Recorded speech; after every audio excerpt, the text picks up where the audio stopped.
ನಮಸ್ಕಾರ ವೀಕ್ಷಕರೇ, welcome to Padma's food to place. ಬರ್ರಿ ನಾವು ಇವತ್ತು ನಮ್ಮ ಮಲೆನಾಡಿನ ಸ್ಪೆಷಲ್ ಪತ್ರೊಡೆ ಮಾಡ್ಲಿಕತ್ತೀವಿ. ಈ ಪತ್ರೊಡೆ ನಾವು ಹೆಂಗೆ ಮಾಡೀವಿ, ಸ್ವಲ್ಪ ಡಿಫ್ರೆಂಟ್ ವೇ ಒಳಗೆ ಮಾಡೀವಿ. ಅದನ್ನು ಹೆಂಗೆ ಮಾಡೀವಿ ಅಂಥೇಳಿ ನೋಡ್ಕೊಂಡು ಬರೋಣ ಬರ್ರಿ. ಫಸ್ಟ್ ಕೆಸುವಿನ ಸೊಪ್ಪು ತೊಗೊಂಬರೋಣ. ಮನೆ ಕಡೆನೇ ಆಗಿತ್ತು ನೋಡ್ರಿ, ಇದು ಕೆಸುವಿನ ಸೊಪ್ಪು ತೊಗೊಂಡೆ. ಇದನ್ನು ನಮ್ಮ ಬಯಲುಸೀಮೆ ಕಡೆ ಶಾಮಿ ಪಲ್ಯ ಅಂತ ಹೇಳೂ ಕರೀತಾರೆ. ಇದಕ್ಕೆ ಫಸ್ಟ್ ನಾನು 1 ಲೋಟ ಅಕ್ಕಿ ತೊಗೊಂಡು ಅದನ್ನು ಸ್ವಚ್ಛಂಗೆ ತೊಳ್ಕೊಂಡು ನೆನಾಕೊಳ್ಳಿಕತ್ತೀನಿ ರೀ. ಇದರ ಜೋಡಿ ನಾ ಮತ್ತೊಂದಿಷ್ಟು ಐಟಮ್ಸ್ ಹಾಕ್ಕೊಳ್ಳಿಕತ್ತೀನಿ. ಅದೇನಂತ ಹೇಳಿ ನೋಡ್ಕೊಂಡು ಬರೋಣ ಬರ್ರಿ. 1/4 ಕಪ್ನಷ್ಟು ಕಡಲೆಬೇಳೆ, 1/4 ಕಪ್ನಷ್ಟು ಹೆಸರು ಬೇಳೆ, ಆಮೇಲೆ 1/4 ಕಪ್ ಒಳಗೆ ಇನ್ನೂ ಸ್ವಲ್ಪ ಅರ್ಧದಷ್ಟು ಉದ್ದಿನಬೇಳೆ. ಇದು ನೋಡ್ರಿ ಒಂದು ಹೈ ಪ್ರೋಟೀನ್ ಟಿಫಿನ್ ಅಂತಲೂ ಹೇಳ್ಬೋದು ನಾವು. ಗ್ಲೂಟನ್ ಫ್ರೀ ಮತ್ತು ಬ್ರೇಕ್ಫಾಸ್ಟ್ ಅಂತಲೂ ಹೇಳ್ಬೋದು. ಮತ್ತು ಭಾಳ ಅಂದ್ರೆ ಭಾಳ ಆರೋಗ್ಯಕ್ಕೆ ಲಾಭ ಅವರಿ ಇದು. ಈ ಕೆಸುವಿನ ಸೊಪ್ಪು ಒಳಗೆ ಹೈ ಐರನ್ ಕಂಟೆಂಟ್ ಇರೋದಕ್ಕೆ ಆರೋಗ್ಯಕ್ಕೆ ಭಾಳ ಅಂದ್ರೆ ಭಾಳ ಒಳ್ಳೇದು ನೋಡ್ರಿ. ಆಮೇಲೆ ಇದು ಭಾಳಷ್ಟು ಶಕ್ತಿ ಕೊಡುವ ಆಹಾರ ಆಗ್ಯದ ಈ ಕೆಸುವಿನ ಸೊಪ್ಪು. ಇದರದ್ದು ಭಾಳಷ್ಟು ಐಟಮ್ ಮಾಡ್ತಾರೆ ಇಲ್ಲೇ. ನಾನು ಇದ್ರೊಳಗೆ ಪತ್ರೊಡೆ ಮಾಡೀನಿ ನೋಡ್ರಿ. ಫಸ್ಟ್ ಇದಕ್ಕೆ ಒಂದು ಮಸಾಲೆ ಮಾಡ್ಕೊಳ್ಳೋಣ. ಒಂಚೂರು ಎಣ್ಣೆ ಹಾಕಿ, ಒಂಚೂರು ಬ್ಯಾಡಗಿ ಮೆಣಸಿನ್ಕಾಯಿ, ಆಮೇಲೆ 1.5 ಸ್ಪೂನ್ನಷ್ಟು ಇದನ್ನು ಹಾಕೀನಿ ರೀ ಹವೀಜ, 1 ಸ್ಪೂನ್ನಷ್ಟು ಜೀರಿಗೆ, ಆಮೇಲೆ ಒಂದು ಸ್ವಲ್ಪ ಮೆಂತೆ. ಇದಿಷ್ಟು ಹಾಕಿ ಫ್ರೈ ಮಾಡಿಕೊಂಡು ಇದನ್ನು ಸೈಡಿಗೆ ಎತ್ತಿಟ್ಕೊಳ್ಳೋಣ್ರಿ. ಈಗ ಅವು ಎಲ್ಲ ಕಾಳು ಎಲ್ಲ ನೆಂದಾವಿಲ್ಲೋ ನೋಡ್ಕೊಂಡು ಬರೋಣ ಬರ್ರಿ. ಈ ಕೆಸುವಿನ ಸೊಪ್ಪಿಂದು ಮತ್ತೊಂದು ಐಟಮು ಮಾಡ್ತಾರೆ, ಕರಕ್ಲಿ ಅಂತಲೂ ಮಾಡ್ತಾರೆ. ಅದು ಬಂದ್ರೆ ಭಾಳ ಚಲೋ ಇರ್ತದೆ ನೋಡ್ರಿ. ಅದನ್ನು ಒಂದು ಸತಿ ಮಾಡಿ ನಿಮಗೆ ವಿಡಿಯೋ ಹಾಕ್ತೀನಿ ನೋಡ್ರಿ. ಈಗ ನೋಡ್ರಿ ಎಲ್ಲ ಬ್ಯಾಳಿಗಳು ನೆಂದಾವ, ಅಕ್ಕಿನೂ ನೆಂದದ. ಈಗೆಲ್ಲ ನೀರು ತಕ್ಕೊಂಡು ಈಗ ಮಿಕ್ಸರಿಗೆ ಹಾಕ್ಕೊಳ್ಳೋಣ.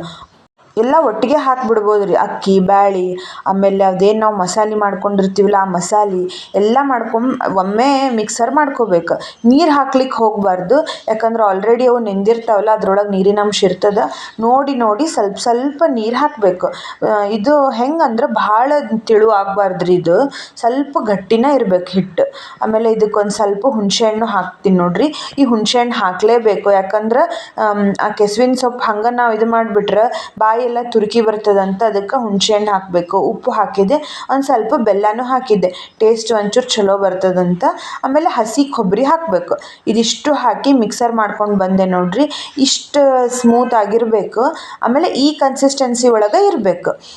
ಈಗ ಇದನ್ನು ಸೈಡಿಗೆ ಇಟ್ಕೊಳ್ಳೋಣ್ರಿ. ಇದನ್ನು ಖಾರನೂ ಅಷ್ಟೇ, ನಿಮಗೆ ಸ್ವಲ್ಪ ಖಾರ ಬೇಕಂದ್ರೆ ಸ್ವಲ್ಪ ಮೆಣಸಿನ್ಕಾಯಿ ಹೆಚ್ಚಿಗೆ ಹಾಕ್ಕೊಳ್ರಿ. ಈಗ ಇದನ್ನೇನು ಮಾಡೋಣ, ಇದೆಲ್ಲ ಎಲೆ ಸ್ವಚ್ಛಂಗೆ ನಾನು ತೊಗೊಂಡು ಬಂದು ತೊಳೆದು ಒರೆಸಿ ಇಟ್ಕೊಂಡೆ. ಹಿಂಗೆ ಡಬ್ಬ ಹಾಕ್ಬೇಕ್ರಿ. ಅಂದ್ರೆ ಅದ್ರ ಬೆನ್ನ ಮೇಲೆ ನಾವು ಹಿಟ್ಟು ಮಾಡಿರ್ತೀವಲ್ಲ ಆ ಹಿಟ್ಟು ಹಚ್ತಾ ಹೋಗ್ಬೇಕು. ಕೆಳಗೆ ಎಣ್ಣೆ ಏನು ಹಚ್ಚೋದೇ ಬೇಡ, ಡೈರೆಕ್ಟ್ ಹಿಟ್ಟು ಹಚ್ತಾ ಹೋದ್ರೆ ಆತ್ರಿ. ಇದು ಎಲೆನೂ ನನಗೆ ಮಸ್ತ್ ದೊಡ್ಡ ಸಿಕ್ಕಿದ್ದು ನೋಡ್ರಿ. ಇವು ಸ್ವಲ್ಪ ದೊಡ್ಡ ಎಲೆ ತೊಗೊಂಡ್ರನ ಚಲೋ, ಸಿಗಲಿಲ್ಲ ಅಂದ್ರೆ ಸಣ್ಣ ಎಲೆ ಒಳಗೂ ಮಾಡ್ಕೋಬೋದು, ತೊಂದರೆ ಏನಿಲ್ಲ. ದೊಡ್ಡ ಎಲೆ ಒಂದು ಸಿಕ್ಕರೆ ಅದ್ರ ಮೇಲೆ ಸಣ್ಣ ಎಲೆ ಇಡ್ತಾ ಹೋಗಬೇಕು. ಹಿಂಗೆ ನೀವು 2-3 ಎಲೆ ಹಂಗೆ ಇಟ್ಕೊಂಡು ಹೋಗಬೇಕು. ಎಲೆ ಸೈಜಿನ ಮೇಲೂ ಬರ್ತದ್ರಿ. ನಾನು ಈಗ ಸ್ವಲ್ಪ ದೊಡ್ಡ ಸಿಕ್ಕಿದ್ರು ಅದಕ್ಕೆ ಬರೀ 3 ಇಟ್ಟೆ. 2 ಇಟ್ಟಿದ್ರು ಸಾಕಾಗ್ತಿತ್ತು, ಹಾಗೇನಿಲ್ರಿ. ಈಗ 3 ಎಲೆನ ಇಟ್ಟು ಅವನು ಫುಲ್ಲೆಲ್ಲ ಹಚ್ಬೇಕ್ರಿ. ಹಿಂಗೆ ಇಷ್ಟು ರುಚಿ ಆಗ್ತದ್ರಿ ಇದು, ಹೇಳ್ತೀನಿ. ಪತ್ರೊಡೆ ಭಾಳ ಅಂದ್ರೆ ಭಾಳ ರುಚಿ. ಇದ್ರೊಳಗೆ ಐರನ್ ಅಷ್ಟೇ ಅಲ್ಲಂತ್ರಿ, ಇದ್ರೊಳಗೆ ಕ್ಯಾಲ್ಶಿಯಮ್ಮು ಭಾಳ ಇರ್ತದೆ. ವಿಟಮಿನ್ ಹೈಯೆಸ್ಟ್ ಇರ್ತದಂತ್ರಿ ಇದು, ವಿಟಮಿನ್ ಎ ಇದ್ರಾಗ. ಹಿಂಗಾಗಿ ಕಣ್ಣಿನ ಆರೋಗ್ಯಕ್ಕೂ ಭಾಳ ಚಲೋ. ಓವರಾಲ್ ನೋಡ್ರಿ, ದೇವರು ನಮ್ಮ ನಿಸರ್ಗವಾಗಿ ನಮ್ಗೆ ಆ್ಯಕ್ಚುಲಿ ಹಿಂಗೆ ರೊಕ್ಕ ಕೊಟ್ಟು ತೊಗೊಳ್ಳೋದು ಬೇಡ, ನ್ಯಾಚುರಲ್ ಆಗಿ ನಿಮ್ಗೆ ಎಲ್ಲ ಥರ ಇದು ಸಿಗಲಿ ಅಂಥೇಳಿ ಆ ಟೈಮಿಗೆ ನಮಗೆ ಏನೇನು ಬೇಕು ದೇವ್ರು ನಮಗೆ ಕೊಟ್ಟಿರ್ತಾನೆ ರೀ. ಯಾಕಂದ್ರೆ ಇವು ಇಷ್ಟು ಜಗ್ಗಿ ಬೆಳೆದಿರ್ತಾವೆ, ಎಲ್ಲ ಕಡೆ ಭಾಳ ಅಂದ್ರೆ ಭಾಳ ಬೆಳೆದಿರ್ತಾವೆ. ಆದರೂ ನಾವು ಮನುಷ್ಯರು, ನಮಗೆ ಅದೇನೋ ಅರ್ಥನೇ ಆಗೋದಿಲ್ಲ ದೇವ್ರು ಕೊಟ್ಟದ್ದು. ಬರೀ ದುಡ್ಡು ಕೊಟ್ಟು ತಿಂದಾಗ ನಾವು ಆರೋಗ್ಯದಿಂದ ಇರ್ತೀವಿ ಅಂತ ತಿಳ್ಕೊಂಡ್ಬಿಡ್ತೀವಿ ನೋಡ್ರಿ. ಇಂಥವೆಲ್ಲ ಮಾಡ್ಕೋತ ಹೋದ್ರೆ ಖರೇನ ನೋಡ್ರಿ ಎಷ್ಟು ಬಾಯಿಗೂ ಒಂದು ರುಚಿ. ಯಾಕಂದ್ರೆ ಆ ಸೀಸನ್ ಒಳಗೆ ಏನು ಬರ್ತದಲ್ಲ ಅದನ್ನು ತಿನ್ಬೇಕಂತಲ್ರಿ ನಾವು. ಆಮೇಲೆ ನೋಡ್ರಿ ಆರೋಗ್ಯಕ್ಕೂ ಭಾಳ ಅಂದ್ರೆ ಭಾಳ ಮತ್ತು ಹೆಲ್ಪ್ ಆಗ್ತದೆ. ಈಗ ನೋಡ್ರಿ ಇದಿಷ್ಟೆಲ್ಲ ಹಿಂಗೆ ಮಡ್ಚಿದ ಹೇಳಿದ್ನಲ್ರಿ ಹಿಂಗೆ ಮಾಡಿ ಫುಲ್ ಹಿಂಗೆಲ್ಲ ಹಚ್ಚಿ ಅದನ್ನು ಸ್ಟೀಮ್ ಮಾಡ್ಲಿಕ್ಕೆ ಇಡೋದು. ಆಮೇಲೆ ಇಲ್ಲಿ ಇನ್ನೊಂದು ಗಮನಿಸಬೇಕಾದ ಅಂಶ ಏನಂದ್ರೆ ಇದು ನೋ ಆಯಿಲ್ ಫುಡ್. ಇದು ಒಟ್ಟು ಆಯಿಲ್ ಇಲ್ಲ ನೋಡ್ರಿ, ಸ್ಟೀಮ್ ಮಾಡೋದು. ಆಮೇಲೆ ನಾವೇನು ಪ್ಯಾನ್ ಮೇಲೆ ಹಾಕಿ ಫ್ರೈ ಮಾಡ್ತೀವಿ ಅವಾಗ ಒಂದು ಸ್ವಲ್ಪ ಆಯಿಲ್ ಹತ್ತದಷ್ಟೇ. ಈ ಹಂತದೊಳಗೆ ನಾ ಎಲ್ಲೂ ಒಂದು ಚೂರು ಎಣ್ಣೆ ಬಳಸಲೇ ಇಲ್ಲ ನೋಡ್ರಿ. ನಾ ಹಿಂಗೆ ಎರಡು ಇದು ಮಾಡಿಟ್ಟೆ ನೋಡ್ರಿ. ಒಟ್ಟು ನಾ ಒಂದು 5 ಎಲೆ ತೊಗೊಂಡು ಬಂದಿದ್ದೆ, 3ರದ್ದು ಒಂದು ಮಾಡಿದೆ, 2ರದ್ದು ಒಂದು ಮಾಡಿದೆ. ಆಮೇಲೆ ಇನ್ನೂ ಒಂದು ಇಂಪಾರ್ಟೆಂಟ್ ಇಲ್ಲಿ ಒಂದು ಏನಂದ್ರೆ ಇದನ್ನು ಕೆಸುವಿನ ಸೊಪ್ಪು ಬೇಯಿಸೋದು ಭಾಳ ಕರೆಕ್ಟಾಗಿ ಬೇಯಿಸ್ಬೇಕಂತೆ. ಇದು ಅರ್ಧಂಬರ್ಧ ಬೇಯಿಸಿ ತಿಂದ್ರೆ ಇದರದ್ದು ಸೈಡ್ ಇಫೆಕ್ಟು ಹೆಚ್ಚಾಗ್ತಾವೆ. ಅದಕ್ಕೆ ಸರಿ ಬೇಯಿಸ್ಬೇಕ್ರಿ. ಇಲ್ಲಿ ನೋಡ್ರಿ ಕಲರ್ ಫುಲ್ ಚೇಂಜ್ ಆಗಿಬಿಟ್ಟದ, ಫುಲ್ ಸ್ಟೀಮ್ ಆಗಿ ಫುಲ್ ಚೇಂಜ್ ಆಗಿಬಿಟ್ಟದ. ಆಮೇಲೆ ನಾನು ಸ್ಪೂನು ಒತ್ತಿ ನೋಡಿದೆ ಎಲ್ಲ ಸ್ಟೀಮ್ ಆಗಿತ್ತು ಅಂಥೇಳಿ. ಇದನ್ನು ಫುಲ್ ಕೋಲ್ಡ್ ಬಿಡ್ಬೇಕು ಫಸ್ಟ್. ಇದು ಫುಲ್ ಕೋಲ್ಡ್ ಆದ್ಮೇಲೆ ತಕ್ಕೋಬೇಕ್ರಿ. ಹಿಂಗೆ ಫುಲ್ ಕೋಲ್ಡ್ ಆಗಿತ್ತು ರೀ, ಇದು ಫುಲ್ ತಣ್ಣಗಾಗಿತ್ತು. ತಕ್ಕೊಂಡು ಸೈಡಿಗೆ ಇಟ್ಕೋತೀನಿ. ಈಗ ಇದನ್ನೇನು ಮಾಡ್ಬೇಕ್ರಿ, ಹಿಂಗೆ ಕಟ್ ಮಾಡ್ಬೇಕು ನೋಡ್ರಿ. ಈ ಟೈಪ್ ಕಟ್ ಮಾಡ್ತಾ ಹೋಗಬೇಕು. ಭಾಳ ಚಂದ ಅಂದ್ರೆ ಚಂದ ಬರ್ತಾವೆ. ಆ್ಯಕ್ಚುಲಿ ನಾ ಫಸ್ಟ್ ಟೈಮ್ ಮಾಡಿದ್ರಿ, ಇದು ಇಷ್ಟು ಮಸ್ತ್ ಬಂದು ಗೊತ್ತ್ರಿ. ಭಾಳ ಈಸಿ ಅದ. ನಾನು ಇದು ಏನು ಮಾಡ್ಲಿಕ್ಕೆ ಭಾಳ ಕಷ್ಟ ಅದ ಅಂತ ಹೇಳಿ ತಿಳ್ಕೊಂಡು ನಾ ಇಷ್ಟು ವರ್ಷ ಮಾಡಿದ್ದೇ ಇಲ್ರಿ ಇದನ್ನು. ಆದ್ರೆ ನನ್ನ ಮಗನಿಗೆ ಒಂದು ಭಾಳ ಸೇರ್ತಾವ್ರಿ ಇವು.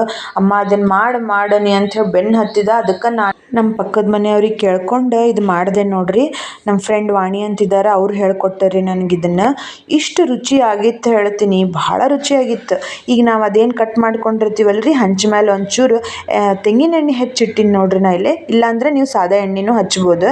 ತೆಂಗಿನ ಎಣ್ಣೆ ಹಚ್ಚಿ ನಾ ಹಿಂಗೆ ಅವನ್ನ ಫ್ರೈ ಮಾಡ್ಲಿಕ್ಕೆ ಇಟ್ಟೆ. ಬೇಡ ಕೆಲವೊಬ್ರು ಹಿಂಗೆ ಇದನ್ನು ಹಿಂಗೆ ಫ್ರೈ ಬೇಡ ನಮಗೆ ಕರ್ಕೋತೀವಂದ್ರೆ ಬಜಿಗತ್ತೆ ಕರ್ಕೊಂಡ್ರೂ ರುಚಿ ಆಗ್ತದ್ರಿ ಇದು. ಆದ್ರೆ ಕಡಿಮೆ ಆಯಿಲ್ ಅಂಥೇಳಿ ಇದನ್ನೇನು ಮಾಡ್ಬೇಕ್ರಿ, ಇದು ಫ್ರೈ ಇಷ್ಟ ಹಂಚ ಮೇಲೆ ಹಾಕಿ ಹಿಂಗೆ ಫ್ರೈ ಮಾಡಿ ತಿನ್ನಬೇಕು. ಇಷ್ಟು ರುಚಿಯಾಗಿತ್ತು. ಇದ್ರ ಜೋಡಿ ಏನೂ ಬೇಡ, ಏನು ಚಟ್ನಿ ಬೇಡ, ಏನೂ ಬೇಡ. ಆದ್ರೆ ಟೇಸ್ಟ್ ಮಾತ್ರ ಮಸ್ತ್ ಅಂದ್ರೆ ಮಸ್ತಾಗಿತ್ತು. ನಿಮಗೂ ಇಂಥ ಸೊಪ್ಪು ಎಲ್ಲರ ಸಿಕ್ಕರೆ ಒಂದು ಸತಿ ನೀವು ಮಾಡಲೇಬೇಕು ನೋಡ್ರಿ. ಅಷ್ಟಂದ್ರೆ ಅಷ್ಟು ರುಚಿ ಆಗ್ತವೆ. ಆಯಿತು ವೀಕ್ಷಕರೇ, ಮುಂದಿನ ಮತ್ತೊಂದು ಅಡುಗೆಯೊಂದಿಗೆ ಸಿಗೋಣ. ನಮಸ್ಕಾರ ವೀಕ್ಷಕರೇ.